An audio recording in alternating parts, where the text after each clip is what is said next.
Hello, hello, hello, and welcome to episode 33 of the Compassion and Cucumbers podcast. I'm Christine. And I'm Sam. I hope everybody had a great weekend. We had a pretty good weekend. Yeah, we did. We went to the movies, which we haven't done in forever. We haven't. The last movie we saw in the theater was Eating Our Way to Extinction. Right, and we were the only ones there. That's correct. And then this weekend, we went to see... Fantastic Beasts, The Secrets of Dumbledore. Yes. I don't know if there's other Harry Potter franchise fans out there, but it was one of the best of the Fantastic Beasts movies I've seen. I would go so far as to call it the best of the three that currently exist, and by quite a bit. Not only in terms of the visuals, the CGI was amazing. Oh, the visuals were fantastic. It was a gorgeous movie, but in terms of plot structure, they really built this one well. Yeah. Yeah. So I was very, very pleasantly surprised. I was too. We got there a little early. We were the only ones in the theater. I'm like, is this going to be a repeat of the last time we were at the movies months and months ago? But no, I think 3 other people came in, a couple, and then... It was 2 couples. Was it 2 couples? There was a couple behind us, and then there was a couple in front of us. I was surprised there were so few people in the theater. I think people are still probably a little cautious about going to movies. Plus, it was a really nice day. It was a beautiful day. Yeah. Yeah. So we watched the movie, finished the popcorn before the movie started because we got there early. Yeah. Yep. And then after the movie, we went to Core Life Eatery in Hamburg, where you can get some really good vegan options. We usually do the build your own bowl. Yes. And they have lots of vegan options, both in things you can put in your bowl and dressings. Yeah. They have like 3 or 4 vegan dressings, which is nice. Yeah, they do. And what I really appreciate about them is that even though they are not predominantly plant-based, they are pretty heavily meat-based for the most part. There's meat if you want meat. Yeah. They have chicken and steak and all that other Yeah, they jazz. have lots of meat options, but all of the vegan items are clearly marked. Yes. So you know that the falafel is vegan, and you know that the tofu is vegan, and you know that, sadly, the roasted Brussels sprouts are not because they contain bacon. Yeah, they put bacon in their Brussels sprouts. Oh, boo. Right. Yeah, boo on that. But that they have their dressings so clearly labeled as vegan is really great. So a lot of times when we're in Hamburg, we'll stop in there just for a quick bite. Yeah, and it was good.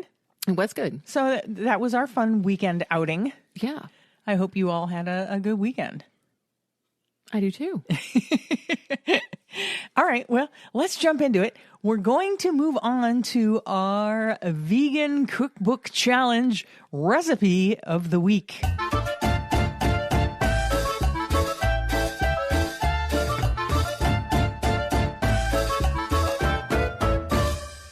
So this week's recipe was a recipe from Dustin Harder's book that he gifted us. Thank you, Dustin. Thank you. Oh, and I also wanted to shout out Dustin for giving us a really great review on Apple Podcasts. Thank you so much. Thank you, Dustin. Yes. So sweet. That was really sweet. You didn't have to do that, and we're glad you did.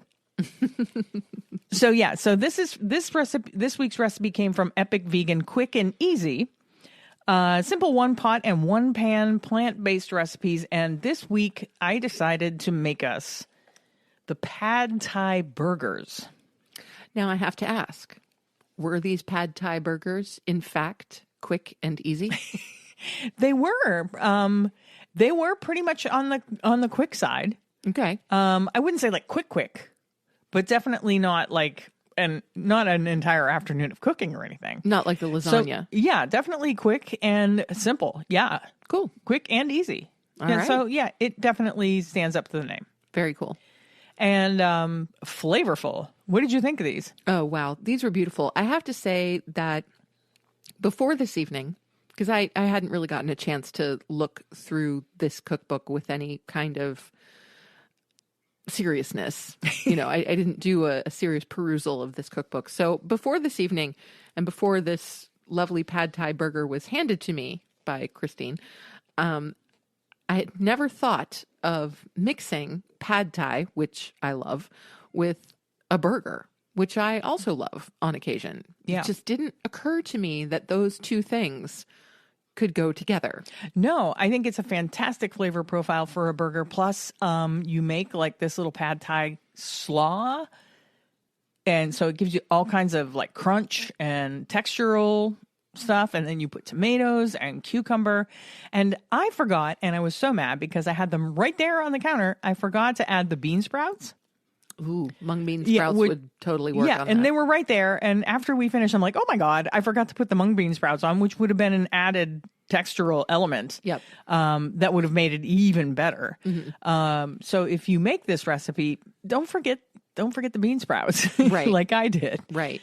No, but this was a fantastic burger. It really was. The only thing that I think I would change about this, were we to have it again, is the bun. It's always the bun. Because It's always the bun. We used a standard whole wheat hamburger bun. Yeah. And because of the beautiful pad thai sauce, for me, the bread got a little soggy. It got a little mushy. So I would prefer a bun with a little bit more, Something that's more hearty that can it's a stand little up. heartier that can stand up to the Yeah. sauce. And Yes. when I originally picked up this recipe, I was thinking of maybe making my own hamburger buns, which I do want to do. We've never done that. Yeah, but it didn't happen today. That's okay. So next time I make this recipe, I'm definitely going to make our own hamburger buns. Cool. Something that has a little more, I don't know, something that's a little stronger that can hold up to the sauce a little better. Well, how about we do it sometime over the summer, and then I can make the hamburger buns, because you get frustrated every time you bake. Yeah, which is why I wanted to keep this quick and ezy like the cookbook There you said. go. And I'm like, if I spend most of my afternoon making hamburger buns, I'm going to be cursing because I want to love to bake, especially breads. I want to love to bake bread and rolls and whatnot.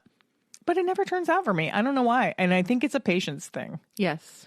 So I opted really is. to just use the store-bought buns that we got. And we haven't been able to find a really great store-bought hamburger bun. No, because ciabatta tends to be too dense and too bready, and hamburger buns don't really hold up to any kind of sauce if you're doing something beyond your standard kind of American burger with, pickles and onions and that kind of a thing. So yeah, next time you want to make a burger like this, or any kind of out of the box burger, just let me know and I will consult Paul Hollywood and we'll make some burger buns. Make some buns. Yeah. Make some baps. Make some buns. Yeah, I've been perusing vegan hamburger bun recipes, and I did have one saved that I was going to make, and then I changed my mind at the last minute. Yeah, no, that's fine.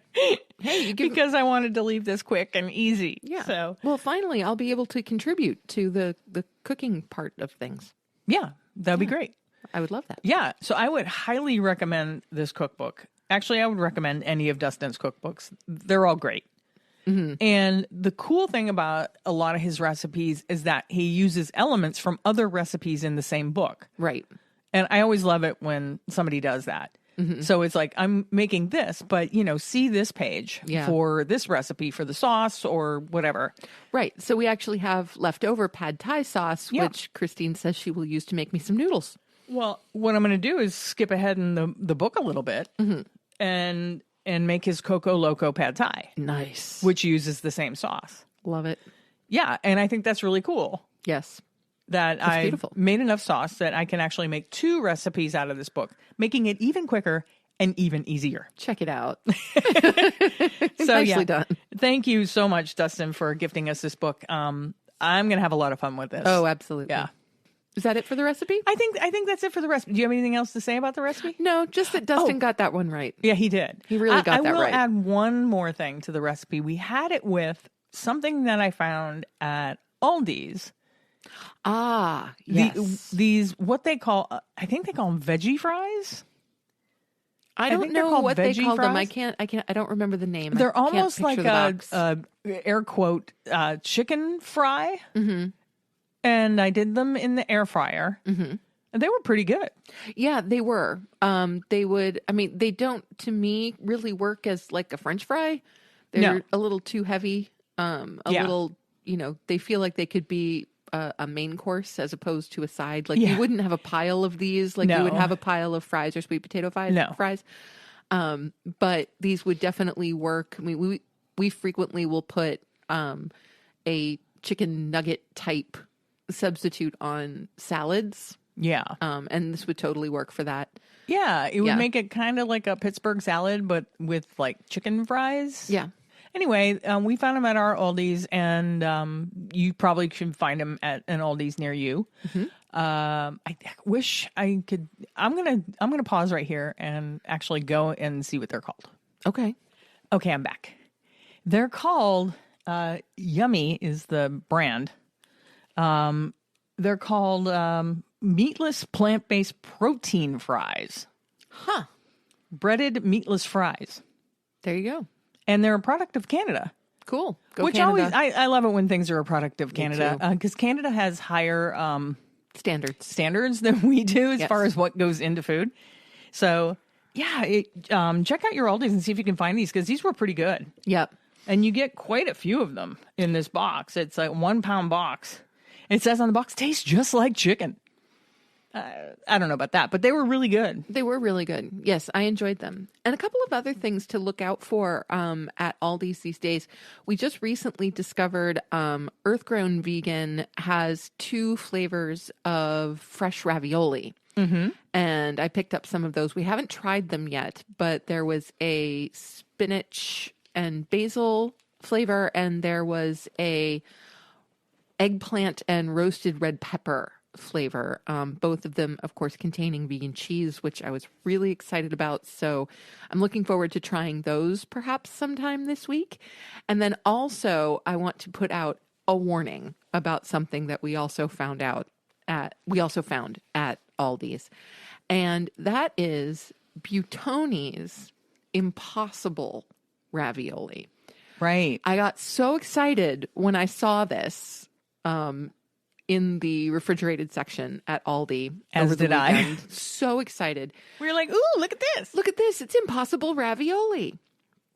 And we go through the checkout and we pay for our groceries, and I'm bagging things, and I suddenly notice that right above the big impossible label, it says in little tiny writing, with 3 cheeses and.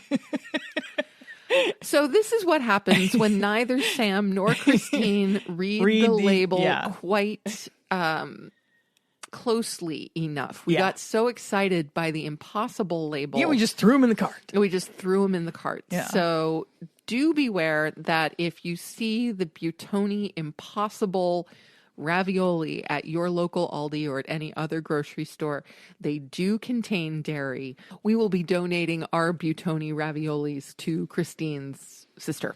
Yeah, probably. Yes. We will not be eating them. because we didn't notice it until we were putting the groceries in the car. Yeah. And Sam's like, wait a minute. These have cheese in them, dairy cheese. I'm like, you're kidding me. I'm like, who are you, me? Right. Yeah. Because that is a move that I make all the time. I get Yeah. excited. I'm like, ooh, look at this. It says plant-based or something. And I don't read the ingredients. And then I get it home. And I'm like, son of a, there's meat, or there's like egg. Usually it's egg or milk powder or something like that. But yeah. But no, I'm usually incredibly label conscious. Like I will stand in a grocery store aisle and just look at labels forever. Christine doesn't have quite that amount of patience, so she gets really excited if she sees something that she thinks is plant-based. Plus, my eyesight's not so great, so I'm like holding up a bottle of water to try to reading through the water to try and read the. Yeah. So we messed that up over the weekend, but we will give them to someone who can appreciate them, and we will not be consuming them ourselves. But no, so be warned. Yeah, be warned. Watch for those. Yes. All right, we're going to jump into a couple of news tidbits. I'm going to keep this a little on the shorter side this week because last week, wow, we went way long. We did. With our fun top 5 thing. Which, we went a little don't get crazy. me wrong, we were having a good time. We were. It was fun. And, if we're having a good time, we're going to keep going.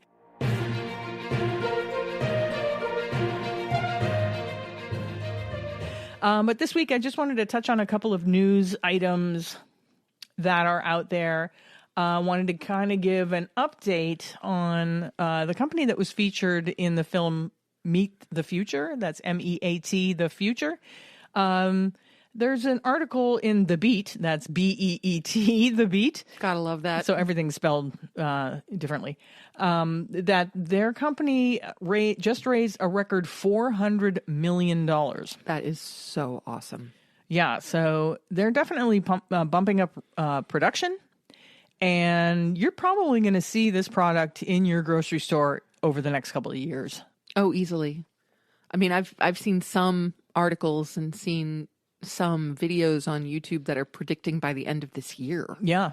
I don't know if that will happen, or at least at a manageable price point. Yeah. And I think they would probably be best off waiting until they can produce it at a reasonable price point. Yeah, I would too if I was them. I mean, I know they probably have many more business brains that they can rely on, but I think I would too wait till it's more equal to if they can, regular animal products. Right. If they can get it to the point where it is either equal or less expensive than traditionally grown meat, then I think they'll really have something.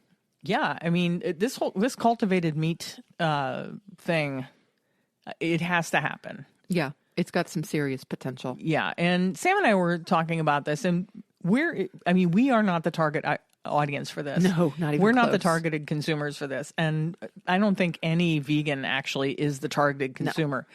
The targeted consumer for these products are meat eaters. Right, committed meat eaters who have absolutely no intention of giving up the consumption of animal products. Right. Yeah. I mean, because as much as I like to think we can turn enough people vegan to make a difference, the amount of people eating meat just keeps increasing. Yeah.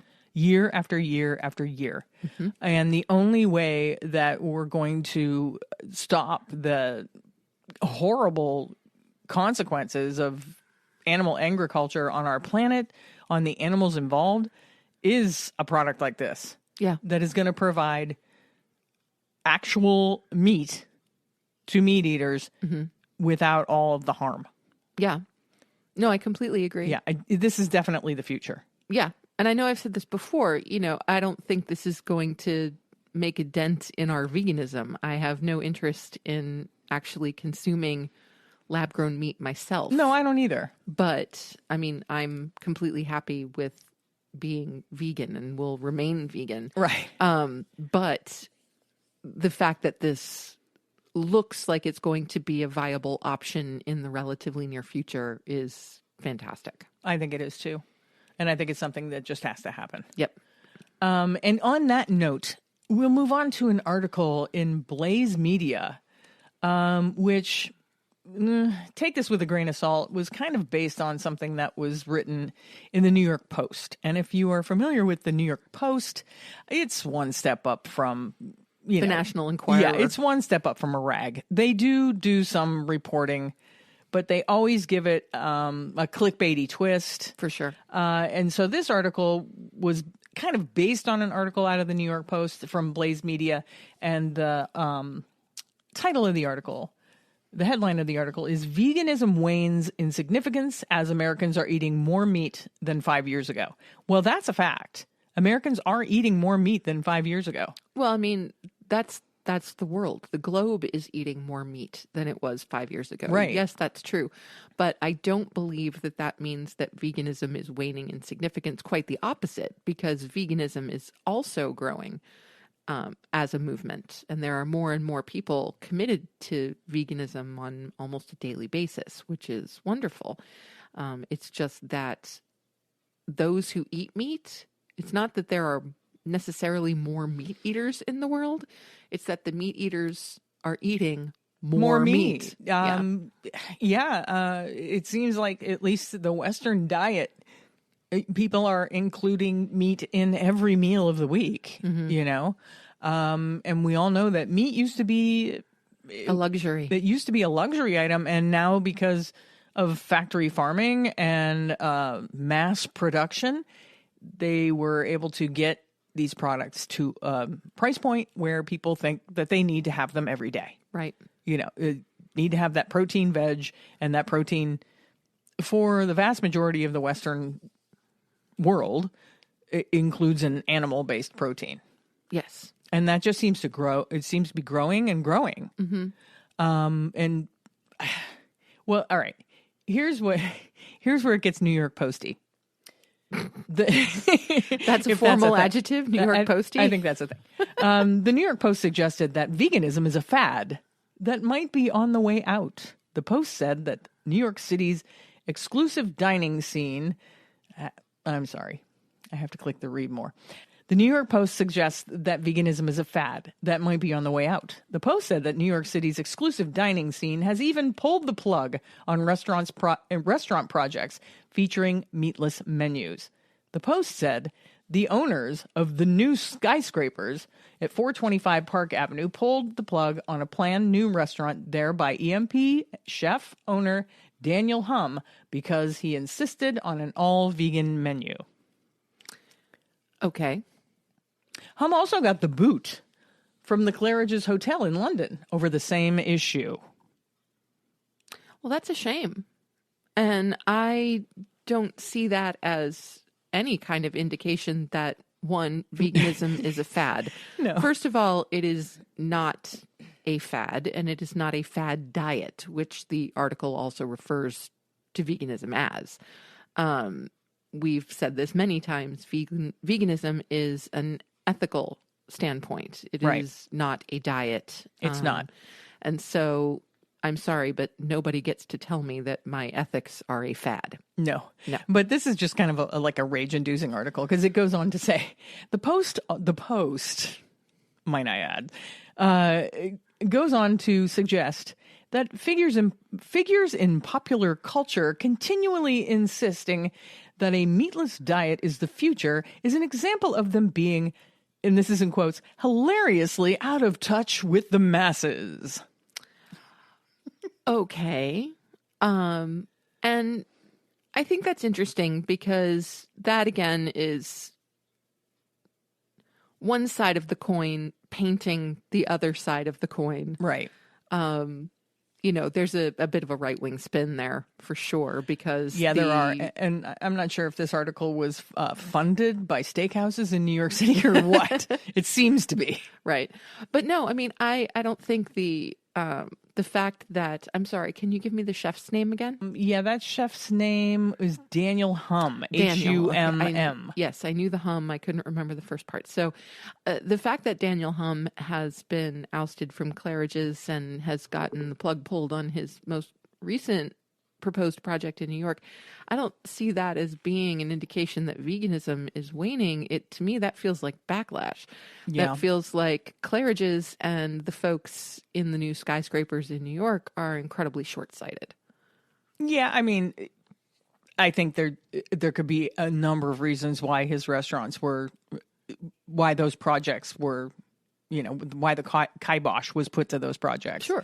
I think they're just reading into it because just there are to plenty write this rage-worthy article. Because there are plenty of new up-and-coming vegan establishments, not only in New York City, but everywhere around the world. Yes, So in cities everywhere. Yeah. Yeah, so it goes on to say, the media-propelled notion that Americans have turned from red meat to fake meat is a case of Park Slope talking to Park Slope, elites hilariously out of touch with the masses. The New York Times recently suggested that Americans were increasingly moving towards meatless diets by citing a 2019 Gallup poll indicating that 1/4 of its respondents ate less meat. The Times said that respondents to the poll primarily did so for health reasons. The Post, however, insists that the Big Apple steakhouses are thriving and adding locations, and that the ban the beef movement is part of a ban anything that tastes good mindset that holds sway in woker than thou circles. So, all right, they're just this Post article that they're like honestly now that you've read that to me in that particular tone of voice, I'm like, why are we even talking about this? Well, I mean, wow, you got sucked into that, didn't you? Well, no, this is just a rage-induced article based on another rage-induced article from the New York Post. Yeah, I just thought it was interesting that the New York Post is taking this stance. Mm-hmm. Yeah. And I'm guessing that there are heavy meat related people involved in money behind the New York Sure. Post. That's because it reads really strongly to me anyway. No, it reads like oh my Propaganda? God. Propaganda. Thank you. It Holy is crap. propaganda. Absolutely. It doesn't read like it. It is it. Yeah. And here's the beautiful thing. So you see an article like this and you think it's a rage-induced article that's coming from another rage-induced article and you find it interesting. I actually find this kind of hope-inducing. Because here's why. Okay. Whenever we talk about progressive movements, okay, at first they're ridiculed. Then they move into the denial stage. Mm-hmm. Yeah. People will deny the value of whatever the movement is completely. They'll fight against it tooth and nail. And then eventually it becomes inevitable. So this tells me that we are no longer in the ridicule stage of veganism. Right. As a global movement, but we are now in the backlash stage. Right. Which is great because that means we're moving forward. So the more negative press that veganism gets, the more that writers and journalists who are very likely funded by the beef, dairy, and chicken industries are standing up on their soapboxes, the further we're getting is the way I see it. So you know what? Bring it on. Yeah. I mean, I think the paraphrase, isn't there a quote, something like if everyone's not angry at you, you're not doing it right, or something to that effect? Like that. Yeah. So anyway, I thought I'd just touch on that article. And like I said, you got to take that with a grain of salt because it was based on an article from the New York Post, which is a rag. Yes. I wish we got the New York Post so that I could line our kitty boxes with it. Oh, geez. That's unnecessary. I'm just being funny. All right. So enough of that. I would like to move on to some happier news. And in some happier news from Veg News, a first of its kind online toolkit helps animal farmers transition to growing plants. This is fabulous, right? Miyoko's Creamery, Animal Outlook, and Mercy for Animals combine efforts to launch a unique toolkit for farmers interested in transitioning from animal agriculture to plant-focused farming. This is so awesome. And of course, there's no surprise whatsoever that Miyoko's is kind of leading the charge on this. It's, and then of course, Animal Outlook and Mercy for Animals as well. Two really great organizations. So I just think this is fabulous because even in the last farming-based documentary we reviewed, Milked, it seemed that if there were other viable money-making options, things that would produce more profit than dairy farming, in that particular case, then the farmers would be glad to transition. The farmers who are producing your meat are not natural born killers. No, they're absolutely not in it because they enjoy killing millions of animals every year. They're in it for profit. And so if there are other means of making a profit and perhaps more profit than they are currently making as dairy farmers, then they seem to be open to that idea. And so a company like Miyoko's providing them with the resources to start doing that is really phenomenal. Really phenomenal. Yeah, this is great that they're working together. Miyoko's Creamery already has a program in place similar to this, and I think that Mercy for Animals also had a program in place, and so they decided to join forces and make this like online toolkit thing, which just taking the knowledge that both of those entities had and then putting them into one thing. It says that the farmer's toolkit aims to help support and empower farmers by providing them with information they need for a successful transition, including how-to guides for growing crops, state-specific resources, guidance for marketing crops, tips for applying for grants and loans, webinars, and more. In offering the toolkit, Miyoko's Creamery, MFA, and AO believe that there is no better time to join the plant-based sector, which is estimated to grow to $13 trillion by 2025. Certified for this growth is increased demand for alternatives to conventional animal products, which means companies in all sectors from food to household products are sourcing more plant-forward ingredients to fulfill their social responsibilities. Yep. So, yeah, there was, it's an extension, it says in the article, an extension of an already existing program by Miyoko's Creamery, MFA, and AO Mercies for Animal Transformation Project offers funding and certification for farmers who want out of the exploitive animal farming industry and into the booming plant-based sector. It recognizes that farmers are an integral part of creating our food system and has already helped farmers successfully transition their operations to plant farms growing hemp and mushrooms. And there you go. This is fantastic. This is awesome. Yeah. This is absolutely amazing. And so serious props to Miyoko's, to Animal Outlook, to Mercy for Animals, for combining their resources and getting information out there. It's really wonderful. Miyoko's existing program was called Dairy Farm Transition Program. And Animal Outlook's existing program was called Farm Transitions. So the Farm Transitions Program.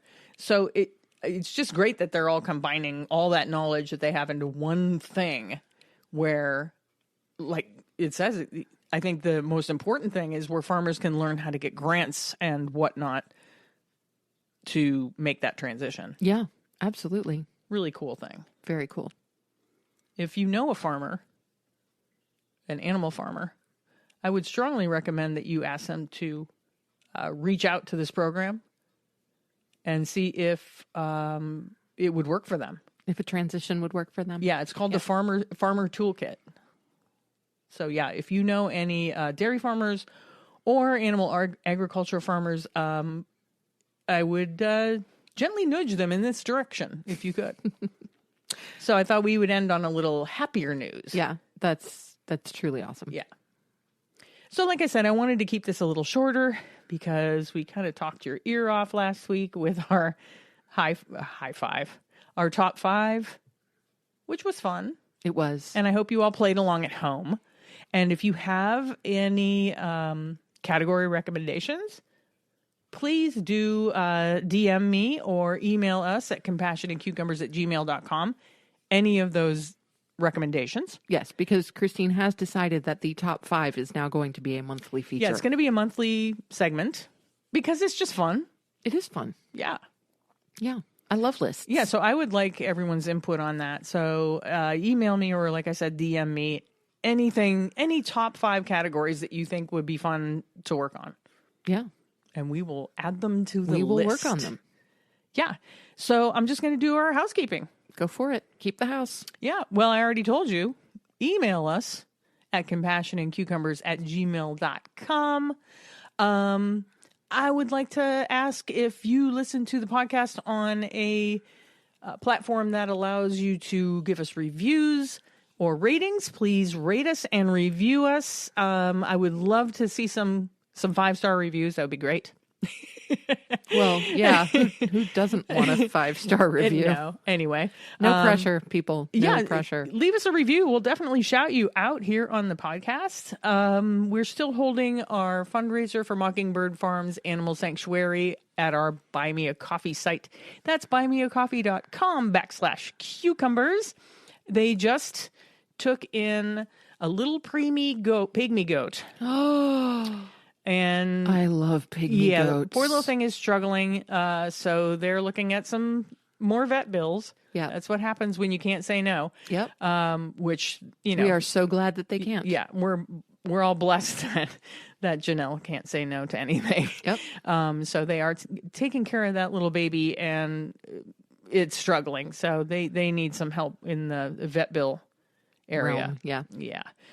So donate to that. Like I said, it's buymeacoffee.com/cucumbers. That's right. Do you have any housekeeping you would like to add? I do not. Oh. I have no housekeeping. All right. You're the housefrau. I am the housefrau. Yeah. It's kind of like I am the walrus. Cuckoo ka-choo. I am the housefrau. Cuckoo, ka-choo, cuckoo. So on that note, we will wrap things up. Thank you so much, everybody, for listening and for responding and for all of your support. Not sport. Sport. I don't know why it came out sport. I'm just trying to make things faster. So instead of support, I said sport. No, thank you for all your support. And we hope you have a good week, and we'll see you next Tuesday right here. Sure will. Same bat time, same bat channel. Thanks, everyone. Bye-bye.